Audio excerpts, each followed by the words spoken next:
बिस्मिल्लाहिर्रहमानिर्रहीम। अस्सलाम वालेकुम नादरीन, आप यूट्यूब चैनल देख रहे हैं। मैं इमरान खान हूँ। इस वक्त की जो लेटेस्ट सूरत हाल है वो मैं आपको बता देता हूँ कि इस्लामाबाद को टच कर लिया है हर तरफ से आने वाले काफिलों ने। खैबर पख्तूनख्वा की जानिब से जो काफिले पहुंचे हैं, यानी जो M1 के ऊपर से जो काफिले पहुंचे हैं, वो कहाँ कहाँ से हैं मैं आपको बता देता हूँ।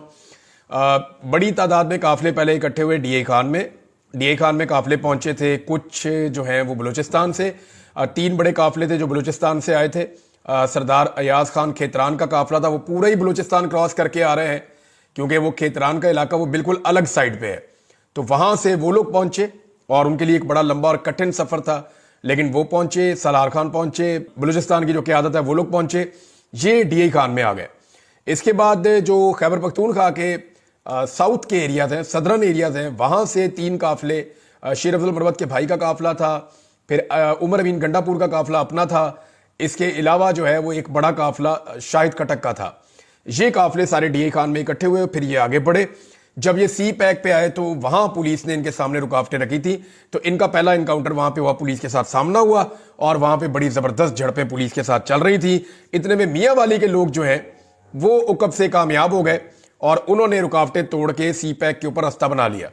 जब मियाँ वाली के लोग पीछे से आए तो सामने से जो है वो कुछ लोग इस तरफ को गए और पुलिस बीच में सैंडविच बन गई और फिर काफिलों के लिए रास्ते खुल गए। ये लोग रात को टाइमली निकल पड़े थे और इन्हें मौका मिल गया सी पैक के ऊपर पुलिस को खुदेड़ने का।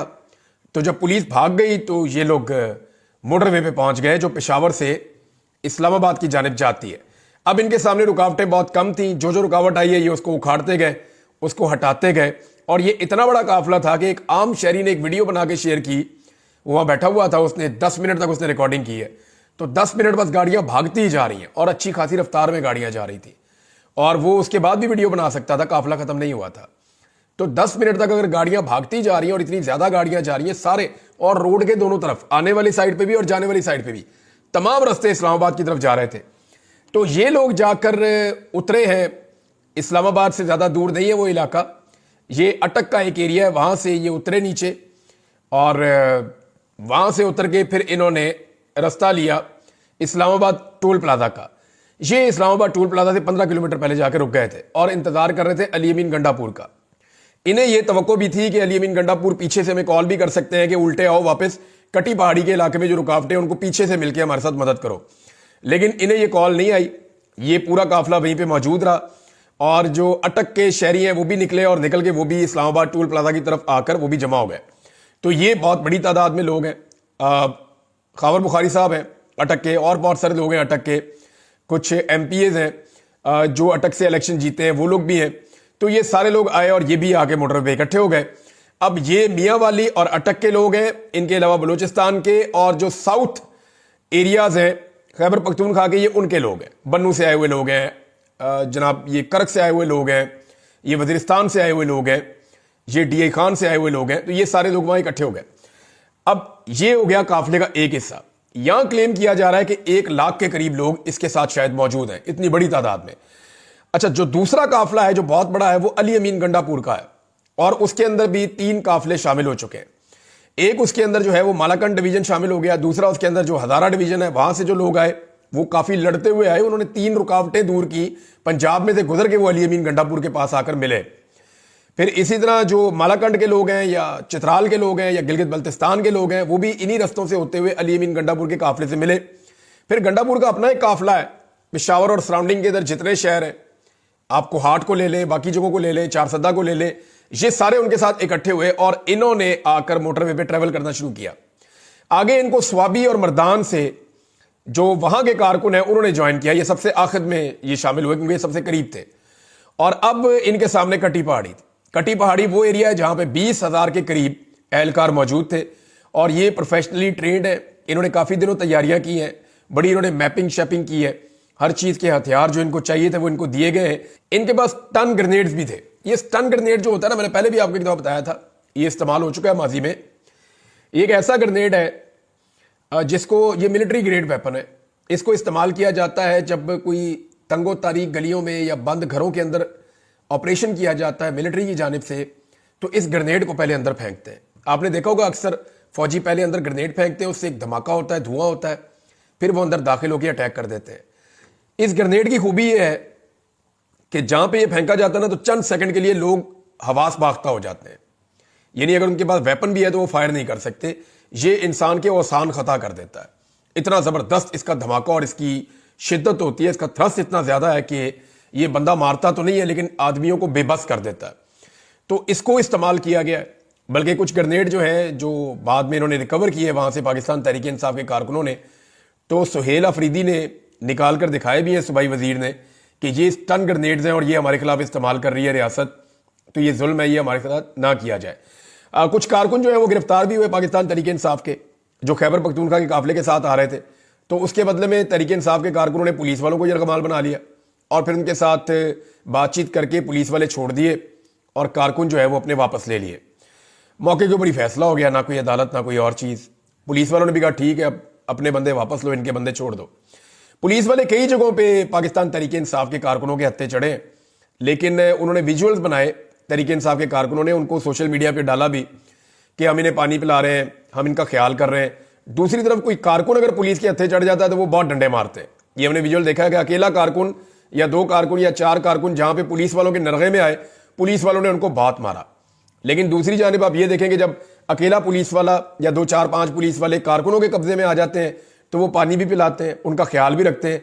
हालांकि ये मैंने एक नई चीज देखी कि पुलिस वाले खुद इमरान खान जिंदाबाद के नारे लगा रहे थे और वो ये कह रहे थे कि अल्लाह दी कसम इमरान खान जिंदाबाद।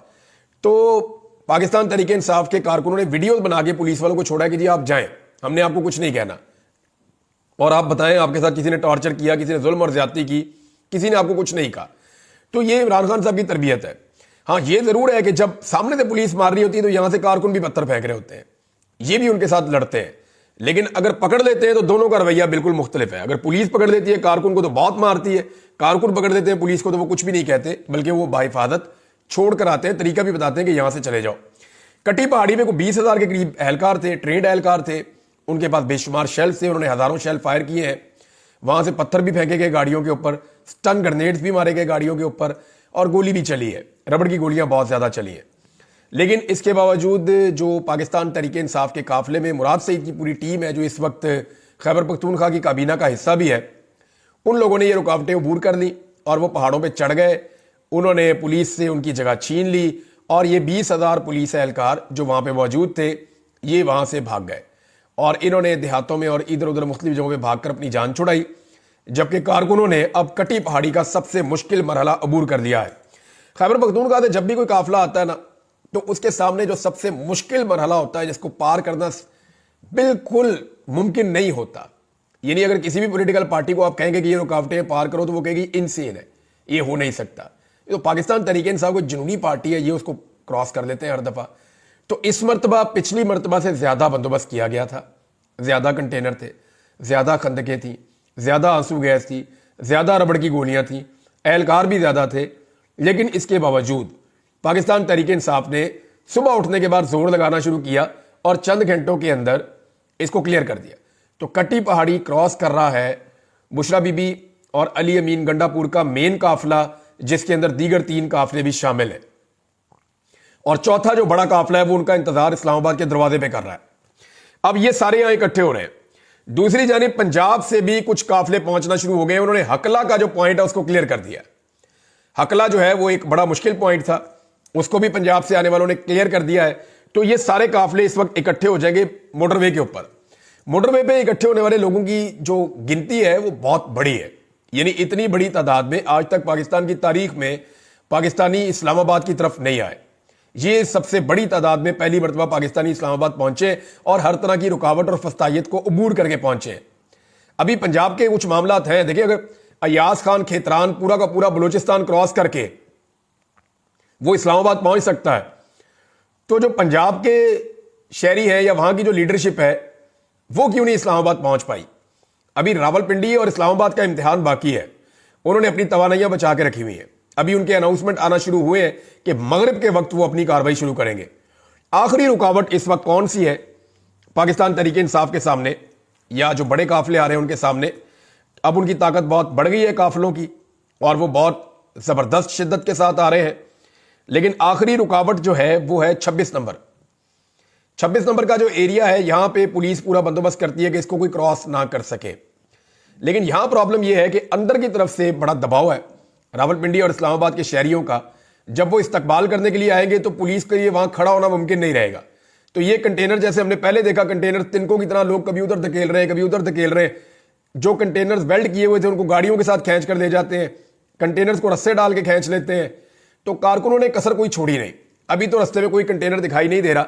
ये सारे लोग तमाम रुकावटें, तमाम खंदकें उबूर करके, यानी इस वक्त किया ये हुआ है कि आज़ाद कश्मीर का, गिलगित बल्तिस्तान का, इवन मरी का, इस्लामाबाद के साथ या पंजाब के साथ राब्ता मुनक़ता किया गया।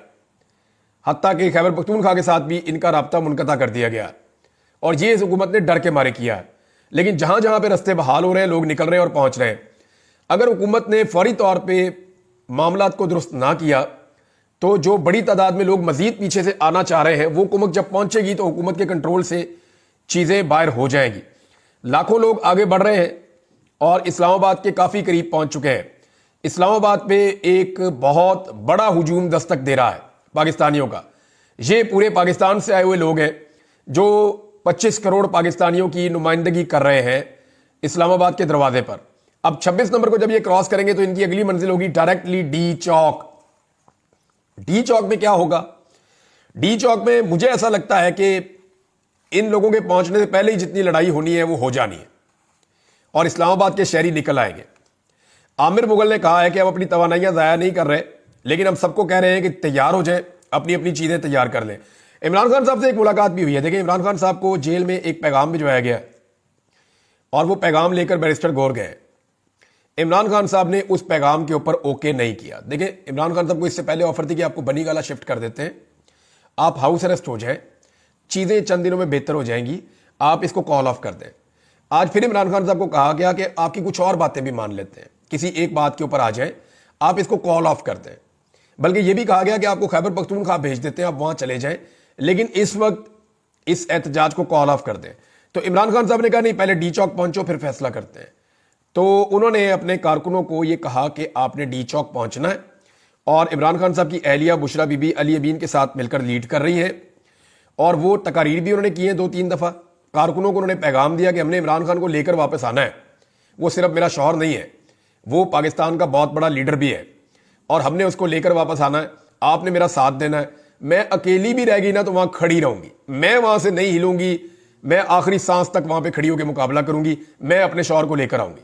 अब बुशरा बीबी तो डट के खड़ी हो गई है, कारकुन भी उनके साथ खड़े हो गए हैं। कारकुनों की हालत यह है कि वो किसी और के ऊपर ट्रस्ट ही नहीं कर रहे, किसी पे भरोसा ही नहीं कर रहे। वो सारे के सारे इस वक्त डी चौक में पहुंच रहे हैं। अच्छा, इस्लामाबाद में जो अनाउंसमेंट की गई है, एक तो इमरान खान साहब ने चिट्टा इनकार कर दिया किसी भी किस्म की डील के, किसी भी किस्म की बात से। इमरान खान साहब के हासाब वैसे बहुत मजबूत हैं, दाद देनी पड़ेगी। इतना प्रेशर डाल के इन हालात में बंदा अपनी बात मनवा लेता है, लेकिन इमरान खान साहब ने कहा नहीं, उधर पहुंचो फिर बात करते हैं। तो पाकिस्तान तहरीक इंसाफ पहुंच रही है। अब पंजाब की क़यादत को यह सोचना पड़ेगा उन्होंने कब निकलना है और कैसे निकलना है और कैसे पहुंचना है। 10-12 काफिले जो निकल पड़े थे, जो रास्ते में आ गए थे, वो लोग तो अपने पहुंचने का बंदोबस्त कर रहे हैं। मैंने आपको उन सबके नाम बताया पिछले वीलॉग में। लेकिन जो लोग रह गए हैं उनको निकलना पड़ेगा, उन्हें पहुंचना पड़ेगा। अभी चकवाल ने निकलना है, तलागंग ने निकलना है, कलर कहाल ने निकलना है, अभी तो चक्री ने निकलना है, जेलम ने निकलना है, मंडी भाउद्दीन ने निकलना है, गुजरात ने निकलना है। ये सारे एरियाज अभी बाकी हैं। इन्होंने निकलकर रावलपिंडी और इस्लामाबाद की तरफ आना है। बहुत बड़े काफिले जो है वो जीटी रोड से आएंगे, कुछ काफिले मोटरवे से आएंगे और मोटरवे के ऊपर इस वक्त पाकिस्तान तहरीक इंसाफ के लोग ना सिर्फ M1 पर जो पेशावर से आ रही है, बल्कि M2 पर जो लाहौर से आ रही है उसके ऊपर भी काफिले मौजूद हैं और ये सारे इस्लामाबाद की जानिब बढ़ रहे हैं। घंटे घंटे बाद जनाब हुकूमत की प्रेस कॉन्फ्रेंस हो रही है, उनकी घबराहट सबके सामने है, हुकूमत बहुत परेशान है और इमरान खान साहब अब ऐसा लगता है कि बाहर आ जाएंगे। उसकी वजह मैं आपको बताता हूं। कल है जी 26 तारीख। 26 तारीख को इमरान खान साहब के रिमांड की पेशी है, जो रावलपिंडी वाला मुकदमा है। इसमें ऐसा लगता है कि मजीद रिमांड नहीं दिया जाएगा, हो सकता है इमरान खान साहब को जुडिशल कर दिया जाए और अगर जुडिशल कर दिया गया तो अगले दिन इमरान खान साहब की बेल हो जाएगी 27 तारीख को। तो यही एक नया मुकदमा है जिसमें इमरान खान साहब को मजायका खेज मुकदमे में अंदर रखा गया है।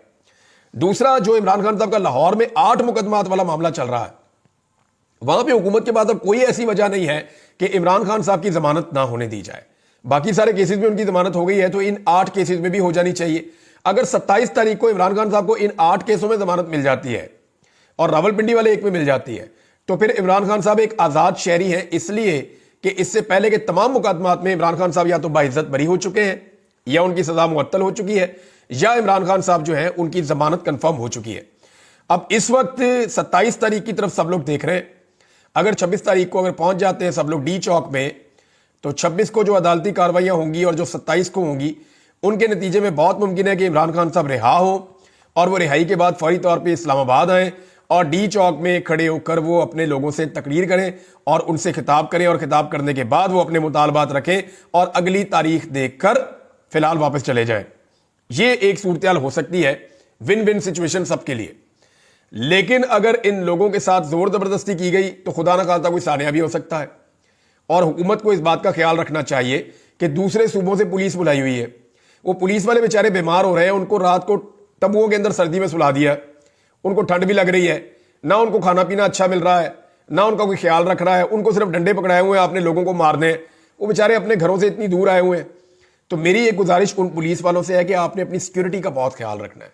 यहां पे ऐसे अनासर हैं जो फायदा उठा सकते हैं इस सारी सिचुएशन का, लिहाजा किसी भी दहशतगर्दी से, किसी भी वाकये से आपने अपने आप को बचाना है। किसी की सियासत या किसी की दहशतगर्दी की आपने भेंट नहीं चढ़ना। जहां पे आप सोएं या जहां पे आप आराम करें, वहां पे आपको अपनी सिक्योरिटी के लिए खुद बंदोबस्त करना है, अपने लोगों को खड़े करना है, एक एक बंदे को चेक करना है और फिर आपने उनको आने देना है।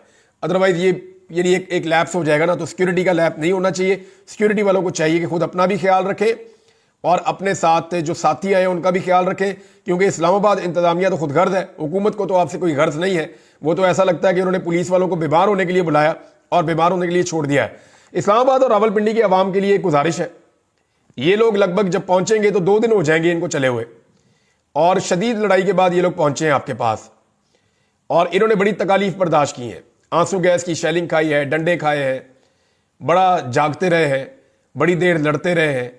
तो ये लोग बड़ी तकलीफ बर्दाश्त करके आ रहे हैं। तो जो अनाउंसमेंट की गई है वो ये है कि बिस्किट, केक, खाने पीने की अशिया, पानी, जूसेस और जो गर्म कपड़े हैं, कंबल हैं, ये जो मुजाहिरीन आ रहे हैं उनको फराम किए जाएं और उनको वेलकम किया जाए, ताकि उन्हें लगे कि वो दारुल हुकूमत में आए हैं। दारुल हुकूमत में जो हुकूमत है वो तो पाकिस्तानियों को वेलकम नहीं कर रही, उन्होंने तो इसको एक किले में बना दिया था, कन्वर्ट कर दिया था, जिसके अंदर कोई दाखिल नहीं हो सकता। लेकिन दारुल हुकूमत के लोगों को चाहिए कि वो वेलकम करें। और ये जो डीपीओ है उसको लोग सारा दिन ढूंढ रहे थे।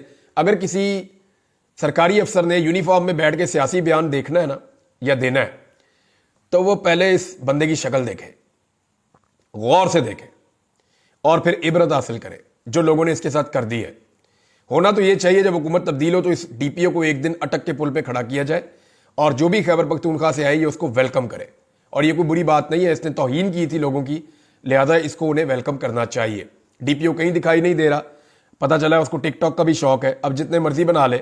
अटक की हर दीवार पे उसका नाम लिखा हुआ है। अटक के शहरियों ने हर जगह पे डीपीओ को चैलेंज किया और उसको उसका चैलेंज याद दिलाया, लेकिन डीपीओ कहीं दिखाई नहीं दिया। तो ये एक निशान इबरत है जिसको सारी ब्यूरोक्रेसी हमेशा याद रखे। मैंने आपसे जिक्र किया कि अहमद फराद का बहुत बड़ा रोल है, वो अपनी शायरी के जरिए लोगों को उभारते हैं, उनको लेकर आते हैं, उनके अंदर इनकलाब पैदा करते हैं। इसी तरह इस डीपीओ का भी बहुत बड़ा रोल है कि इसने जो कुछ बोला उसके बाद लोग बहुत गुस्से में थे और वो इसको ढूंढते ढूंढते अटक को क्रॉस कर गए। नादरीन, एक हिकमत अमली हुकूमत ने और बनाई है और वो ये है कि अब वो सोशल मीडिया के जो एक्टिविस्ट है या सोशल मीडिया के जो जर्नलिस्ट हैं उनको अब गिरफ्तार करेगी। हुकूमत ने हिकमत अमली इसलिए बनाई है कि उनको ये आइडिया हो गया है कि हमने तमाम पाकिस्तान के मीडिया को ब्लॉक कर दिया है। इलेक्ट्रॉनिक मीडिया और अखबारात कुछ नहीं दिखा रहे, कुछ नहीं बता रहे, हकायक सामने नहीं आ रहे, हमारी मर्जी की कवरेज हो रही है। ये सोशल मीडिया के ऊपर जो जर्नलिस्ट हैं ये जो कवरेज कर रहे हैं इसका बहुत बड़ा इंपैक्ट आ रहा है। तो अब फैसला किया गया इनको गिरफ्तार कर दिया जाए। तो जितने भी हमारे सोशल मीडिया के सहाफी ग्राउंड के ऊपर इस वक्त कवरेज कर रहे हैं वो अपना ख्याल रखें, इकट्ठे रहें और कोशिश करें कि जितना ज्यादा हो सके वो गिरफ्तारी को अवॉइड करें। अगर वो गिरफ्तार खुदा न खास्ता हो जाएंगे, हम उनके लिए भरपूर आवाज उठाएंगे, हम उनके लिए वकला भी मुहैया करेंगे, पूरा जोर भी लगाएंगे, सहाफती तंजीमों को भी एक्टिवेट करेंगे। हम जो हमसे बन पड़ेगा हम करेंगे, लेकिन उनसे गुजारिश ये है कि वो ग्राउंड पे तो जरूर मौजूद है लेकिन वो गिरफ्तारी से अवॉइड करें और गिरफ्तार होने से खुद को बचाएं। अब तक के लिए इतने ही। अपना ख्याल रखिएगा, अपने चैनल का भी। अल्लाह हाफिज।